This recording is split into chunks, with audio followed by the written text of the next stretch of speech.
Hi, I'm Sean, I'm a freshman at Boise State. I'm Anthony, and I'm a junior at Boise State. And today we're going to be talking about straw bale construction. What is straw bale construction? Straw bale construction is the use of straw bales made up of barley, rice, wheat, rye, and other materials that are then used as walls or an infill for frames. The straw bales are then covered usually by lime or stucco to add fire resistance and other properties. This is not to be confused with hay bales because hay is from farm livestock feed, which is deemed not suitable for this application. It is also about twice the price of straw. What are the uses? It is used as a low-cost alternative for building high insulating walls because it is basically a waste product, making it super cheap and good for the environment. It can be used in homes, farm buildings, schools, commercial buildings, churches, community centers, government buildings, airplane hangars, well houses, and much more. In fact, my family has used it on our farm when big storms hit and we need more space for animals. We simply throw a few bales on top of each other and cover it with a roof. It can also be used as a sheeting material and wall panels. Also, anybody who's worked with insulation will know that it gets very itchy, and with straw bales, you do not have this problem. Pros. The straw bales have an insulation value of at least R30 to R35 at the lowest, but it can range to much higher values depending on the thickness of the bales. It is also very easy to build, meaning novice or no trade skill crews can raise walls and structures made up of straw bales. It takes very little energy to create the material for a straw bale, usually just sunlight for growing the materials and the gas for baling, along with the gas needed to transport the bales to your location, making it very eco-friendly. Since the straw bales are made up of organic materials, they're 100% biodegradable and can last over 100 years if maintained properly. Pros continued. Straw bales can be carved with a knife or chainsaw, and windows can be bullnosed to a nice radius. Also, uniform edges can be achieved at wall corners, making it look very nice in the end.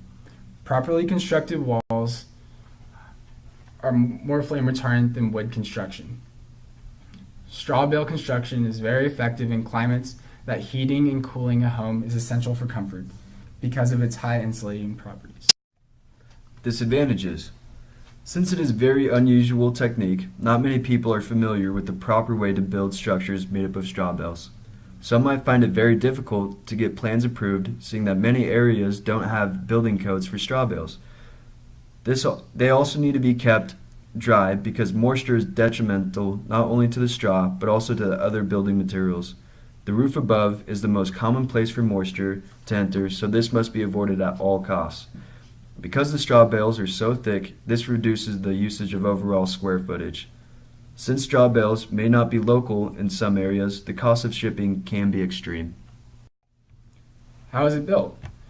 Generally, conventional methods are used on the roof and for the foundation. This includes concrete or wood for the foundation to allow draining, and tar or steel is used for the roof because straw bale is not good in wet weather. To reinforce the walls, bamboo pins or rebar is used to hold the bales together, much like rebar is used in concrete. This will increase the strength of the structure by allowing the load to be distributed more effectively. Most construction uses the load-bearing technique. The principles are like any other building. Load must be distributed throughout the structure. To accomplish this, be sure to interlock the corners of the bales so that they do not separate. Bales must be straight and plumb. Lastly, plaster or stucco is added to the walls to give it a nice finished look as well as add to the fire retardancy. Also, this will prevent water from getting inside the bales, which can ruin your structure. Another technique is the infill bales. So you start with a conventional wood, concrete, or steel shell. After this, you would then fill the empty spaces with shaped and notched bales, which is the insulation to your building. This preserves the major advantages while still adding support that is needed to build multi-storied structures. Properties of straw bale construction.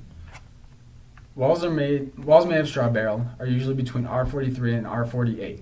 R19 is defined as super insulating.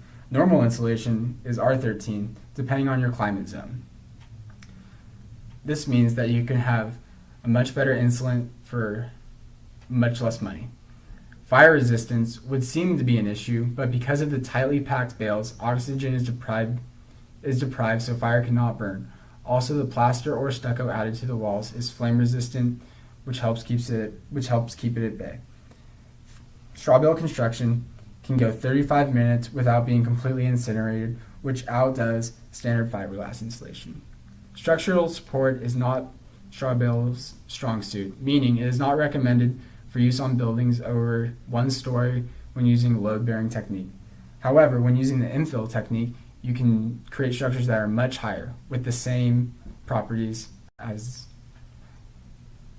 the regular technique. Cool information. In North America, more than 10,000 houses are made of straw bale, some of which have lasted over 100 years. It's easy to keep cool in summer and warm in winters, reducing energy costs of air conditioning and heating.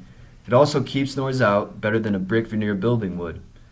A school built in 1896 was later ate by cows in 1902 because the building wasn't plastered. It has also been used in Idaho before by a couple that built a home out of straw bales which were produced by a farmer in Blackfoot, Idaho, and they used the infilled building technique.